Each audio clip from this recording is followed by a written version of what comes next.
Assalamu alaikum, my dear students. Hope you all are fine. Welcome once again in your online biology class. So this is our second session. In last session, we have already started with this chapter, that is reproduction in lower and higher flowering plant. We have discussed in last chapter about the type of reproduction, that is the sexual and asexual. Asexual part already we have completed in last part. Let's revise the content quickly. We have seen the types of asexual reproduction, that is what are the features of asexual reproduction we have seen. Then we have seen what are the modes of reproduction through which the reproduction is going on in a sexual organism. Hope you have already read out those content, because already आपके PDF भेजे जा चुके हैं आपके group पे. तो अगर नहीं पढ़ा है अब तक तो प्लीज़ पढ़ लो. और जो नए हैं उनके लिए एक क्विक रिवीजन है कि हम लोगों ने यहाँ पे जो है वो यूनिसेलुलर और मल्टी सेलुलर के बारे में और सेक्सुअल रिप्रोडक्शन में जो है लास्ट लेक्चर में बात की थी about the modes of reproduction. जैसे कि एक क्विक रिवीजन है ये आप लोगों के लिए. यूनिसेलुलर में 2 तरह का रिप्रोडक्शन होता है, दैट इज़ द फीजन, जिसके भी 2 टाइप है, binary and multiple, and then budding. उसके अलावा जो है वो मल्टी सेलुलर के भी हम लोग टाइप्स देख चुके हैं, जैसे कि फ्रेगमेंटेशन, रीजनरेशन, वेजिटेटिव, और उसमें जो है वो natural and vegetative.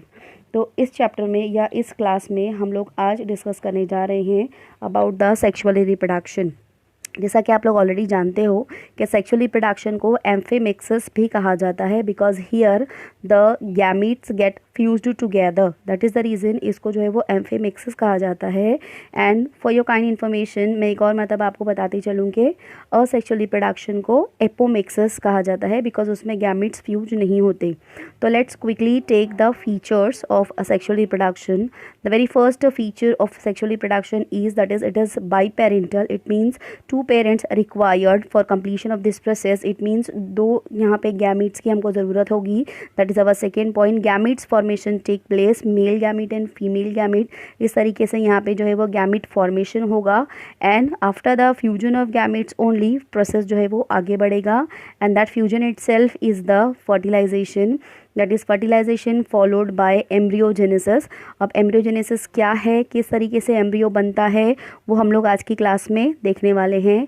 And then after the embryogenesis, ये एम्ब्रियो बनने के प्रोसीजर में ही जो है वो सेल डिवीजन भी होता है, जिसको जो कि मियोसिस एंड माइटोसिस के ऊपर बेस्ड करता है. और यहाँ पे इसको जो है वो सिनगैमी हम लोग कहेंगे, बिकॉज यहाँ पे जो है वो जो भी इंडिविजुअल्स मिलते हैं या डॉटर सेल जिसको हम लोग बोलेंगे, दे will be completely different from the parent. जैसे कि सेक्सुअल रिप्रोडक्शन में असेक्सुअल रिप्रोडक्शन में हम लोगों ने देखा था कि जो भी गैमीट्स निकलते थे वो gametes exactly they will be identical to their parents. But यहाँ पे ऐसा बिल्कुल नहीं होता.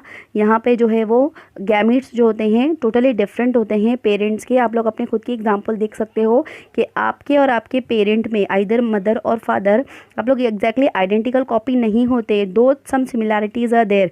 आपको देख के कोई कहता होगा कि आप जो है वो अपने अब्बा की तरह हो या आप जो है अपनी अम्मी की तरह हो, बट एग्जैक्टली आप जो है वो कार्बन कॉपी नहीं होते. तो ये इसी वजह से होता है क्योंकि यहाँ पे हमारे जो है वो गैमेट्स फ्यूज़ होने के बाद यहाँ पे सिनगैमी के थ्रू इंडिविजुअल्स बनते हैं. और जो इंडिविजुअल्स होते हैं या डॉटर इंडिविजुअल्स जो होते हैं, they will be completely different from their parents. That itself is the process, that is characteristic feature of sexual reproduction. Okay, now next हम लोग बात करते हैं फेजेस की. नाउ जैसा कि आपको पता है कि जो लाइफ साइकिल होता है, what ever may be the individual living organism में जो लाइफ साइकिल होता है वो डिफरेंट फेजेस पे बेस्ड करता है. जैसे कि हमारे अंदर भी पहले जो है वो as soon as the baby get birth, तो वहाँ पे वो पहले उसका बचपन होगा, फिर उसका that is the adult stage, and then उसके बाद जो है उसकी ओल्ड एज आ जाती है. तो इस तरीके से जो है वो यहाँ पे भी सेक्सुअल रिप्रोडक्शन में हमारे को जो है वो 3 फेजेस यहाँ पे देखनी है. That is the juvenile phase, reproductive phase and senescent.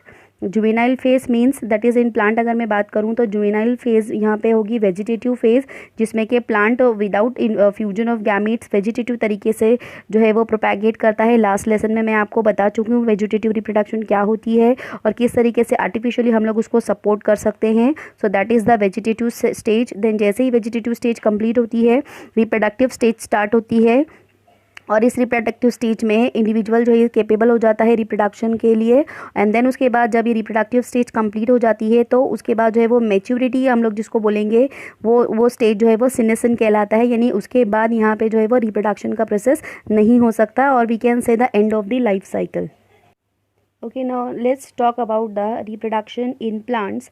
Plants में जो फ्लावर होता है वो सबसे स्पेशलाइज्ड रिप्रोडक्टिव स्ट्रक्चर होता है प्लांट के लिए, that will be having very attractive place in the plant. हम कभी भी प्लांट को देखते हैं तो सबसे पहले हमारी नज़र जो है वो फ्लावर पे जाती है। So that is the reason flower is the specialised reproductive structure of plant in which sexual reproduction take place. तो एक्चुअली जो प्रोसेस होगा सेक्शुअल रिप्रोडक्शन का वो कम्प्लीटली फ्लावर में ही होगा। The function of flower is to produce haploid gametes, whatever male and female gametes जो भी इन्वॉल्व होते हैं रिप्रोडक्शन के लिए वो फ्लावर के अंदर ही जो है वो मौजूद होते हैं, and they are producing the haploid gametes so that the fertilisation process will take place. Now अब जो टिपिकल फ्लावर होता है, जैसे कि लास्ट ईयर आप लोगों ने मॉर्फोलॉजी चैप्टर में स्ट्रक्चर ऑफ टिपिकल फ्लावर पढ़ चुके हो कि उसके कौन कौन से पार्ट्स हैं। एक और मतलब आपको बताते चलूँ कि कैलिक्स, करोला, एंड्रूशियम, गाइनोशियम, ये सारे जो है वो एक टिपिकल फ्लावर के सारे पार्ट्स होते हैं। जैसे कि यहाँ पे आप देख सकते हो डायग्राम में कि कैसे जो है वो एक फ्लावर के अंदर कौन कौन से पार्ट्स हैं। It is not new for you people, already आप लोग जो है वो 11th स्टैंडर्ड में कम्प्लीटली मॉर्फोलॉजी में फ्लावर के ताल्लुक से पढ़ चुके हो, तो कौन कौन से पार्ट्स फ्लावर में मौजूद होते हैं या पढ़ चुके हो। तो यहाँ पे बेसिकली जो मेन पार्ट हमारा फोकस जिन दो पार्ट्स पे है, that is the anther and the next one is the stigma. तो ये जो एंथर और जो स्टिग्मा है ये दो बहुत ही इंपॉर्टेंट पार्ट्स होते हैं फ्लावर के अंदर, जो कि गैमीट्स कहलाते हैं। मेल गैमीट्स और फीमेल गैमीट हमको बिल्कुल जो है वो इसी दो पार्ट से हमको मिलता है। आप यहाँ पे देख सकते हो, और जो है वो अच्छे से आपको समझ में आ जाएगा that what is the structure of the anther. That is the anther मतलब इंडिविजुअल मेंबर हो जाएगा यहाँ पे उसका स्टेमिन। ओके, और देन कार्पिल का इंडिविजुअल मेंबर हम लोग उसको जो है वो गाइनोशियम बोलेंगे। So androecium is the male reproductive और the male gamete, and the gynoecium is the female gamete. तो यहाँ पे जो स्ट्रक्चर है एंथर का, उसमें 3 पार्ट आप लोगों को जो है वो नज़र आ रहे हैं इसमें, कि एंथर, फिलामेंट एंड उसको जो कनेक्ट करता है दैट इज़ द कनेक्टिव। तो एंथर के अंदर जो है वो एंथर का स्ट्रक्चर हम लोग आगे पढ़ेंगे इंशाल्लाह, और डिटेल में हम लोगों को स्टडी करनी है। बहुत इंपॉर्टेंट डायग्राम है वो, और बहुत इंपॉर्टेंट एज़ पर दी मार्क्स भी आपको जो है वो बहुत इंपॉर्टेंट है।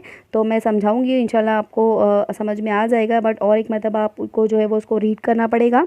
तो यहाँ पे जो है वो गाइनोशियम एंड एंड्रोशियम, ये दो आपके mail and female reproductive organs है जो फ्लावर में हमको यूटिलाइज होते हैं।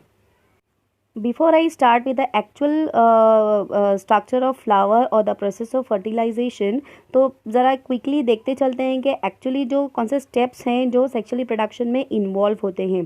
फर्टिलाइजेशन जो प्रोसेस है वो मिडल में आएगा। उससे पहले जो भी तैयारी होगी फर्टिलाइजेशन के लिए, that will be the pre fertilisation processes, and then उसके बाद फर्टिलाइजेशन होगा, एंड देन उसके बाद फर्टिलाइजेशन के बाद जो काम होंगे वो कहलाएंगे पोस्ट फर्टिलाइजेशन। तो प्री फर्टिलाइजेशन जैसे कि development of male and female gametes, and उसके बाद जब ये गैमेट्स बन जाएंगे तो उसका फ्यूजन होगा, that is actually the process of fertilisation. And then उसके बाद जब गैमेट फॉर्मेशन हो गया, फ्यूजन हो गया, फर्टिलाइजेशन का प्रोसेस हो गया, उसके बाद जो एक्टिविटी होगी फ्लावर के अंदर वो कहलाएगा पोस्ट फर्टिलाइजेशन पीरियड। जैसे कि जो है वो सीड फॉर्मेशन हो जाता है या फ्रूट फॉर्मेशन होता है, उसके जो पेटल्स हैं वो झड़ जाते हैं, और उसके बाद जो है वो स्लोली फ्रूट फॉर्मेशन स्टार्ट हो जाता है। So that is the post fertilisation. तो कम्प्लीटली ये 3 स्टेजेस में जो है वो सेक्सुअली प्रोडक्शन का प्रोसीजर जो है वो कंप्लीट होता है।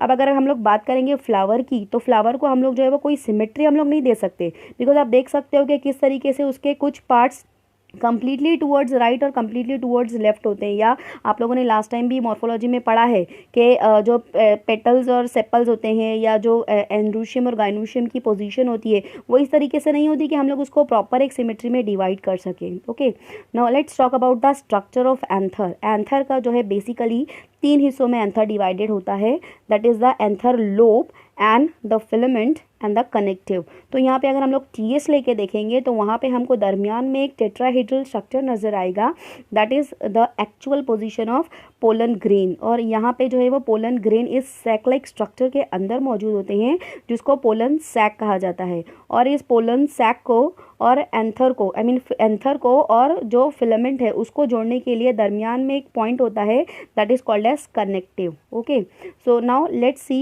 The actual structure of the anther. Here we can see the anther is 4-lobed structure, and anther is generally diathecious structure. It means it is having 2 lobes and it is also called as tetrasporogenate. मतलब कि 4 उसके अंदर जो है वो spore formation वाले chambers होते हैं. That is the reason it is called as tetrasporogenate. Now each monoecious anther contains 2 pollen sac. यानी कि एक साइड में उसके जो है वो 2 सैक हो जाएंगे और दूसरे साइड में जो है वो 2 पोलन सैक हो जाएंगे. तो इस तरीके से टोटली वहाँ पे 4 सैक मौजूद होते हैं. दैट इज़ द रीज़न उसको टेट्रास्पोरोजिनेट कहा जाता है. Now let's talk about the TS of anther. अगर हम लोग टीएस देखेंगे तो उसके मेनली 4 इंपॉर्टेंट पार्ट हैं. That is epidermis, endothecium, middle layer and tapetum. जो एपिडर्मिस है वो उसकी आउटर मोस्ट प्रोटेक्टिव लेयर है. That is made up of tabular cells. ना अगर हम लोग एंडोथीशियम को देखेंगे so it is a sub epidermal layer made up of radially elongated cell with fibrous thickening. यानी कि यहाँ पे उसको जो वो इलास्टिसिटी वाली प्रॉपर्टी जो मिलती है वो एंडोथीशियम की वजह से मिलती है. Now inner to endothecium there is a middle layer that is made up of thin walled cell and that is actually the part जो कि बाद में डिफ्यूज़ हो जाता है. यानी कि जब एंथर प्रोड्यूस होने लगते हैं उसमें पोलन ग्रेन्स का फॉर्मेशन होने लगता है तो 4 चैम्बर से आप देख सकते हो कि कैसे 2 चैम्बर यहाँ पे जो है वो मर्ज हो रहे हैं. तो इस टाइम पे जो है ये मिडल लेयर क्या हो जाती है, मर्ज हो जाती है या डिसइंटीग्रेट हो जाती है. देन उसका एक्चुअली जो लास्ट पार्ट है या इनर मोस्ट पार्ट है that is called as tapetum. और ये टैपिटम जो है वो उसका न्यूट्रिटिव लेयर हम लोग बोल सकते हैं कि वॉट एवर न्यूट्रिशन ये पूरे प्रोसीजर के लिए लगता है वो ये टैपिटम वहाँ पे उसको प्रोवाइड करता है. अब जैसे ही पोलन ग्रेन्स डेवलप होना शुरू हो जाते हैं यानी कि मियोटिकली उनका डिवीजन हो जाता है और उसके बाद 4 सेल स्ट्रक्चर से 2 सेल वाला स्ट्रक्चर यानी कि दोनों तरफ जो है वो सेल मर्ज हो जाते हैं. और उसके बाद उसके ऊपर प्रेशर पड़ता है. यानी जैसे जैसे पोलन ग्रेन्स उसके अंदर जमा होते जाते हैं वैसे वैसे उसके ऊपर प्रेशर क्रिएट होता है जिसकी वजह से उसकी जो आउटर लेयर होती है वो रप्चर हो जाती है. एंड जैसे ये रप्चर होती है pollen grains it is ready for the pollination यानी कि to deliver in air. Now let's see the structure and formation of pollen grain. As soon as the pollen mother cell, that is a diploid cell, developed, it will divide by the meiosis division. In 2 steps, the meiosis division will take place.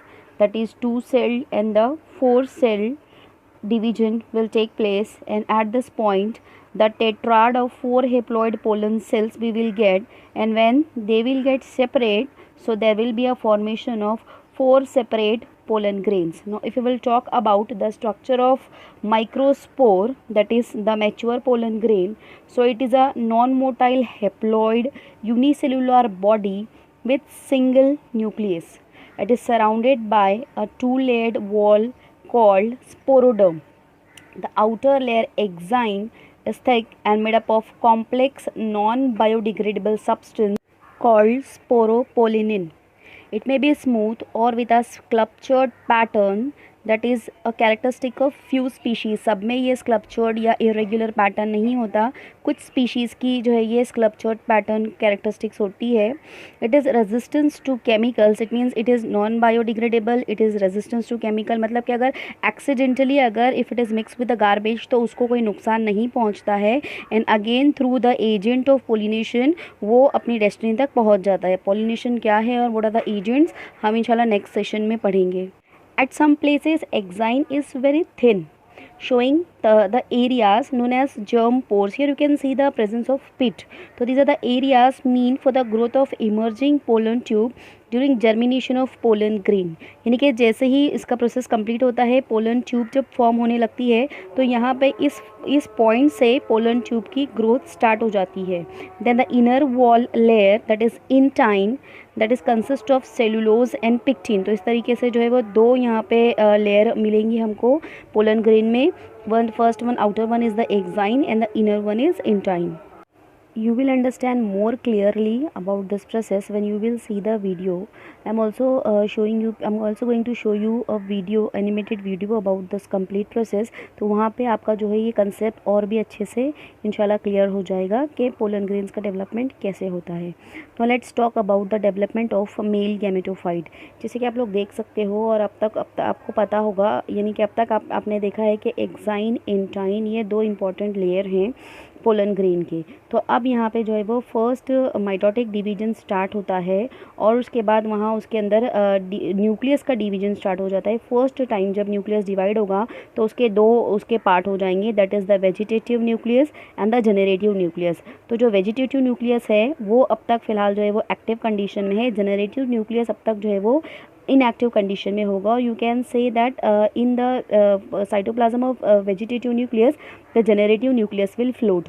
तो उसके बाद जो है धीरे धीरे ये procedure आगे बढ़ेगा एंड जो वेजिटेटिव न्यूक्लियस है वो आगे बढ़ता जाएगा और पोलन ट्यूब का फॉर्मेशन वहाँ से स्टार्ट होगा. एंड जनरेटिव न्यूक्लियस यहाँ पे जो है वो बिल्कुल उसी फॉर्मेशन में पोलन ट्यूब के साथ फ्लोट होता जाएगा. इसी सिचुएशन पे या इसी पोजीशन पे जो है वो बहुत सारी स्पीशीज़ में एंजियोस्पर्म में पॉलिनेशन हो जाता है. मतलब कि जो जनरेटिव सेल है उसके अंदर जो सेकेंड माइटोटिक डिवीजन होता है वो पोलन ट्यूब के अंदर होता है. बहुत कम केसेस ऐसे होते हैं जहाँ पर हमको जो है वो सेकेंड माइटोटिक डिवीजन ट्यूब के अंदर मिलेगा, बट बहुत जगह ऐसा होता है बहुत सारे एंजियोस्पर्म की स्पीशीज़ में कि जब सेकेंड फर्टिलाइजेशन का टाइम, डबल फर्टिलाइजेशन का जब टाइम आता है तो उस टाइम पे वहाँ पे सेकेंड माइटोटिक डिवीजन होता है और जनरेटिव सेल से दो मोटाइल स्पर्म सेल्स वहाँ पे जो है वो हमको मिलेंगे. That is the two motile male gametes वहाँ पे डेवलप होते हैं.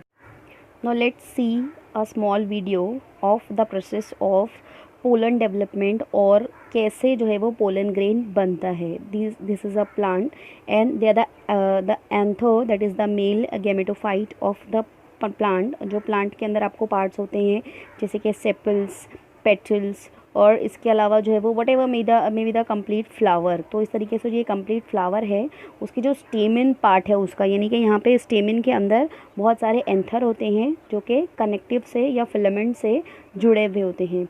तो अब ये जो एंथर है, आप जैसे जैसे देखोगे इस बहुत नाइसली आप इस वीडियो को ऑब्ज़र्व करो कि किस तरीके से जो एंथर है उसका इंटरनल स्ट्रक्चर, इसमें कंप्लीट स्ट्रक्चर आपको यहाँ पे बताया जाएगा कि किस तरीके से माइक्रोस्पोरांजिया या माइक्रोस्पोरोजेनेसिस का प्रोसेस कंप्लीट होता है. It is tapetum, that is the outer wall. Now जैसे ही यहाँ पे जो है वो माइक्रोस्पोरोजेनेसिस का प्रोसेस स्टार्ट होता है, पोलन ग्रेन्स डेवलपमेंट का बेसिक प्रोसीजर यहाँ पे आपको बताया जा रहा है. It is the sporocyte. Here it is a immature pollen grain. यहाँ पे आप लोग देख सकते हो कि कैसे अभी सेल डिवीजन या एक्सटर्नल वॉल है उसकी और इंटरनली यहाँ पे जो है वो अभी सेल डिवीजन बस स्टार्ट हो रहा है mitotically, 2 cell division and then the second 4 cell stage, जैसे कि हमने अभी डिस्क्रिप्शन में मैंने आपको बताया है. तो ये 4 सेल स्टेज से एक कंप्लीट जो है यहाँ पे माइक्रोस्पोर्स प्रोड्यूस होना स्टार्ट हो जाते हैं.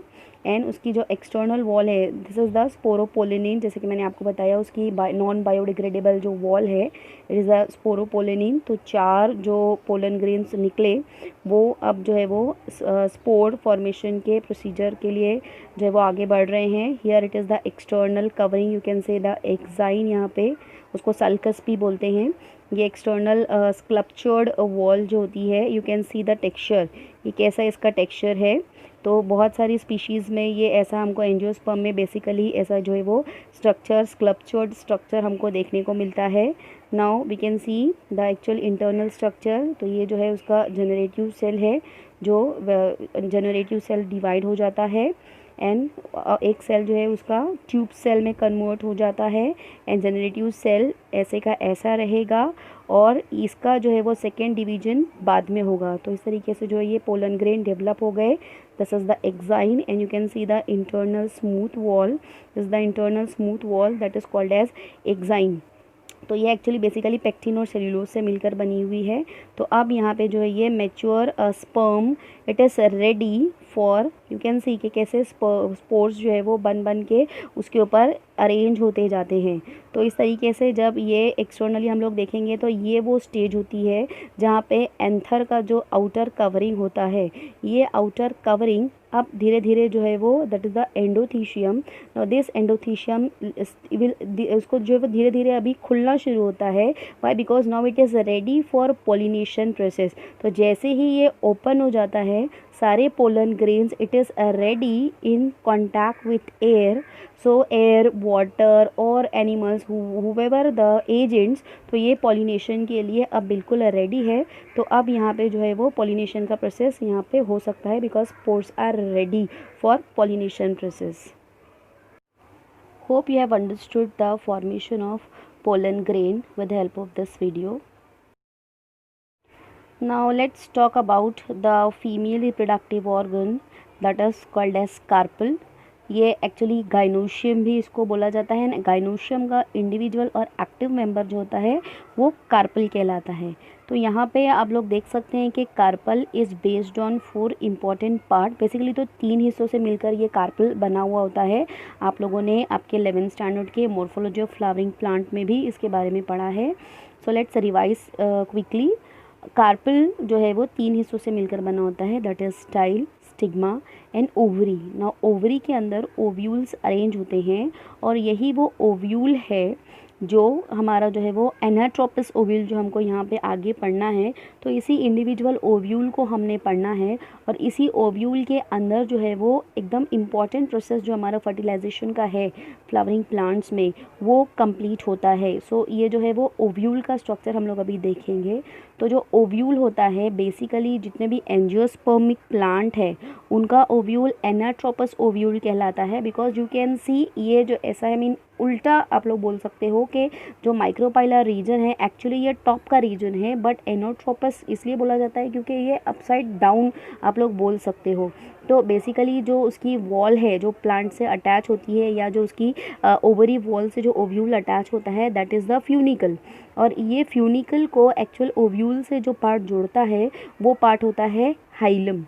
और उसके ऊपर आप लोग फिंगर लाइक प्रोजेक्शंस देख सकते हो, that is called as integument. So 2 से 3 ये इंटेग्यूमेंट्स होती हैं एंड आफ्टरवर्ड्स ये इंटेग्यूमेंट्स जो है वो एक शेल के तौर पर या सीड कोट के तौर पर ये इंटेग्यूमेंट डेवलप हो जाती है। नाउ सेंट्रली यहाँ पे जो ओपनिंग होती है that is called as micropylar and इसके बाद जो अपर रीजन एक्चुअली ये होता है प्लांट का and the low I mean ovule का एंड द लोअर रीजन होता है that is the chalazal and. But आप लोग यहाँ पे देखोगे कि माइक्रोपाइलर रीजन नीचे है एंड चलाजल एंड जो है वो ऊपर है। दैट इज़ द रीज़न इस ओव्यूल को एनाट्रोपस ओव्यूल कहा जाता है।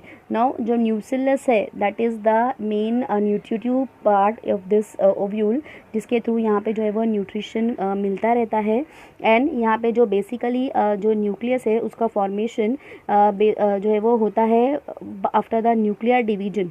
तो न्यूक्लियर डिवीजन किस तरीके से होता है और पोलार न्यूक्लियाई और उसके बाद जो है वो आप लोग देख सकते हो यहाँ पे कि एंटीपोडल सेल और उसके अलावा जो है वो ऊपर उसके जो है वो एंटीपोडल सेल की पोजीशन है एंड सिनर्जिड्स जो होते हैं वो नीचे होते हैं। तो किस तरीके से ये एंटीपोडल सेल्स और सिनर्जिड सेल्स का फॉर्मेशन होता है एंड सेंट्रली जो एक्चुअली जो उसका न्यूक्लियस है जिसको हम लोग जो है वो सेकेंडरी न्यूक्लियस बोलेंगे वो किस तरीके से फॉर्म होता है ये आपको जो है वो बहुत क्लियर हो जाएगा जब हम लोग उसके अंदर सेल डिवीजन देखेंगे। Now let's see how the development of female gametophyte will take place.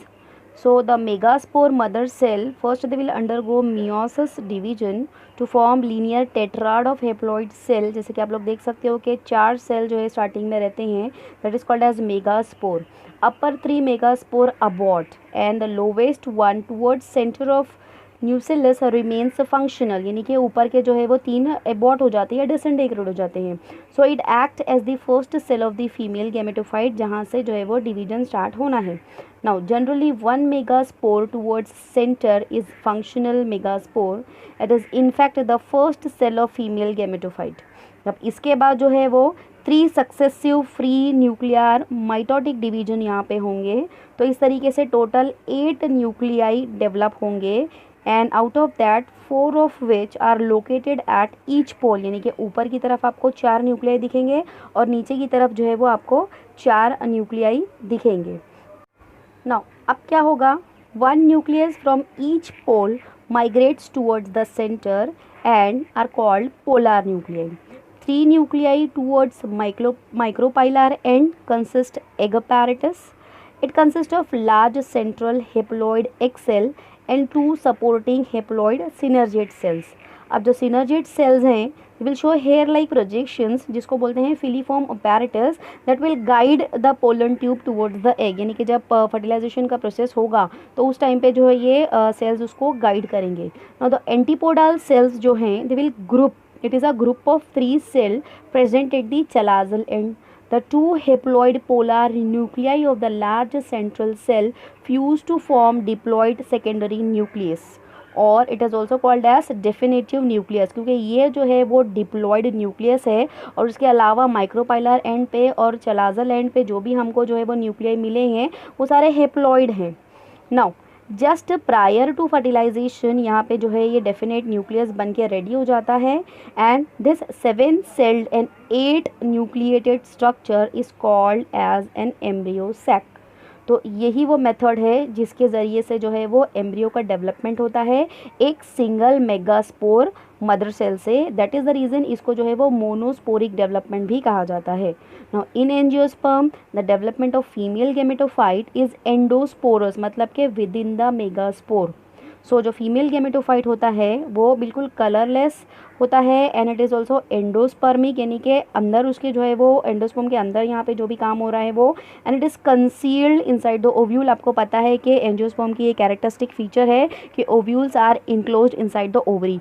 तो ये कंप्लीट प्रोसीजर के लिए भी मैं आपको एक छोटा सा वीडियो दिखाऊंगी जिसके थ्रू आपको जो है ये एकदम क्लियर आइडिया हो जाएगा कि किस तरीके से ये 7 सेल 8 न्यूक्लिएट स्ट्रक्चर जो है कि ओव्यूल का या मेगास्पोर गेमेटोफाइट जो फीमेल गेमेटोफाइट है वो किस तरीके से बनता है, आपको बहुत क्लियरली ये समझ में आ जाएगा. Okay, now have a look on the video. This is a very short animated video I got, so I thought कि मुझे आपसे ये शेयर करना चाहिए, बहुत हेल्पफुल रहेगा आपके लिए. So this is a internal part of the ovary. तो ये एक सिंगल ओव्यूल को इलाबरेट करके बताया है कि किस तरीके से मियोसिस डिवीजन होता है. एक सेल से जो है वो 2 सेल बनेंगे, इंडिविजुअल सेल डिवाइड हो जाएगा एंड अगेन उसका डिवीजन हो जाएगा, 4 सेल बनेंगे. फिर उसके बाद जो है वो अगेन फिर से यहाँ पे जो है वो सेल जो है वो डिसइंटीग्रेट हो गए, 4 में से 3 डिसइंटीग्रेट हो गए, एक सेल जो है वो सिर्फ बचा है एंड उसके बाद यहाँ पे उसने कम्प्लीटली अपने आप को कवर अप कर लिया एक सराउंडिंग में एंड वो सिंगल सेल अब जो है वो डिवाइड होगा एंड अगेन उसके अंदर सेकेंड डिवीजन होगा, 2 सेल से 4 सेल स्ट्रक्चर बनेगा. देन अगेन इंडिविजुअली यहाँ पे जो है वो सेल फिर से डिवाइड होंगे. तो 4 सेल्स हैं यहाँ पे, आप देख सकते हो कि 8 सेल वाला जो है वो स्ट्रक्चर बना है. तो 3-3 करके ये लोग जो है वो डिस्ट्रीब्यूट हो जाते हैं. 3 जो है वो माइक्रोपाइलर रीजन की तरफ चले जाएंगे, 3 जो है वो चलाजल एंड की तरफ चले जाएंगे और यहाँ पे जो है वो उसका कंप्लीट सिनर्जिट्स और एंटीपोडल सेल का फॉर्मेशन हो जाता है. तो ये जो सारे आपको कॉर्नर पे नज़र आ रहे हैं ऊपर और नीचे, तो ये जो है वो हेप्लॉइड सेल्स हैं. यहाँ पे आपको जो ये रेड कलर का ये जो सेल बनता हुआ नज़र आ रहा है that is the actually egg cell. तो यहीं पे जो है वो फर्स्ट जो है वो फर्टिलाइजेशन होना है. तो यहाँ पे जो सेंटर में जो सेल है that is the diploid cell. तो यहाँ पे आके जो सेकेंड गैमेट फ्यूज होगा तो उससे यहाँ पे 3N वाला न्यूक्लियस हमको यहाँ पे बनना है. तो इस तरीके से जो है वो फीमेल गेमेटोफाइट का स्ट्रक्चर डेवलप होता है and it is ready for fertilisation. So hope you might have understood the procedure of male and female gametophyte structure and उसका डेवलपमेंट, किस तरीके से जो है वो प्री फर्टिलाइजेशन इवेंट्स होते हैं एंड किस तरीके से प्लांट अपने आप को तैयार करता है फर्टिलाइजेशन के लिए. इसके बाद का जो है नेक्स्ट प्रोसीजर है दैट इज़ द फर्टिलाइजेशन, जिसको हम लोग जो है वो इंशाल्लाह अगले सेशन में डिस्कस करेंगे एंड वहाँ पे हमको जो है वो डबल फर्टिलाइजेशन देखना है. देन उससे पहले हमको जो है वो फर्टिलाइजेशन के लिए कौन से एजेंट्स रिस्पॉन्सिबल है, मतलब कि पोलन को ट्रांसफ़र करने का जो प्रोसीजर होता है जिसको पोलिनेशन बोलते हैं. तो पोलिनेशन क्या होता है और कौन से एजेंट्स उसके लिए जो है वो मदद करते हैं, ये सारी चीज़ें हम लोग इंशाल्लाह नेक्स्ट क्लास में डिस्कस करेंगे। तो तब तक के लिए आपका ये होमवर्क है कि आप लोग जो है वो आपके पास जो PDF हैं उसमें से जितना भी पार्ट मैंने इस यहाँ पे कंप्लीट किया है उसको आप रीड करोगे अच्छे से, एंड उसके बाद जो है इंशाल्लाह हम लोग आगे के टॉपिक को डिस्कस करेंगे। So till that take care, अल्लाह हाफ़िज़।